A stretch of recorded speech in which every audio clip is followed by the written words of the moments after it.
ప్రతి ఒక్కరూ తెలుసుకోవాల్సిన విషయం ఏంటంటే ఈ రాష్ట్రంలో విద్యార్థి యొక్క ద్రోహిగా నారా లోకేష్ గారు, నిరుద్యోగ వృత్తి నిరుద్యోగులకు ద్రోహిగా, అలాగే యువత ద్రోహిగా ఎవరున్నారంటే ఆంధ్ర రాష్ట్రంలో నారా లోకేష్ గారనే చెప్పాలా.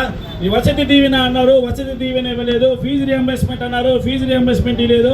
అన్నీ కూడా ఉత్తుత్తి మాటలు చెప్పి ఈరోజు ప్రజలను మాయపెట్టి, యువతను మాయపెట్టి, మభ్యపెట్టి ఈరోజు అధికారంలో కూర్చొని అందరినీ కూడా మోసం చేస్తున్నారు. ఎందుకంటే మోసం చేయడం అనేది వాళ్ళకి ఈరోజు ఏం కొత్త కాదు.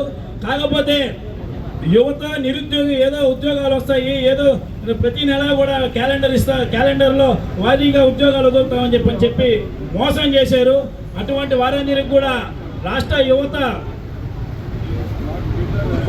బుద్ధి చెప్పాలని చెప్పని కోరుకుంటూ, అలాగే ఈ మెగా డిఎస్సిలో జరిగినటువంటి అవకతవకలపై వైఎస్ఆర్ కాంగ్రెస్ పార్టీయే కాదు, ప్రతి ఒక్క రాజకీయ పార్టీ కూడా, ఏ రాజకీయ పార్టీకి సంబంధం లేని వ్యక్తులు కూడా సిబిఐ ఎంక్వైరీ అడుగుతున్నారు. మీరు ఎటువంటి అవకతవకలు జరగకపోతే, చేయకపోతే ఎందుకు సిబిఐ ఎంక్వైరీ అనగానే ఉలిక్కి పడుతున్నారో కూడా ఈ రాష్ట్ర ప్రజలకు చెప్పాల్సినటువంటి బాధ్యత మీపై ఉందని కూడా గుర్తు చేస్తూ, ఎక్కడ కూడా దేశ చరిత్రలో ఒక ప్యాకాటను తీసుకొని వచ్చి ఉద్యోగులకు స్పోర్ట్స్ కోటాలో చేర్పించి ప్యాకాటలో బాగా ఆడితే ఉద్యోగాలు ఇచ్చినటువంటి చరిత్ర కూడా ఎక్కడా లేదు. అది కూడా ఒక్క లోకేష్ గారికే సొంతమైంది.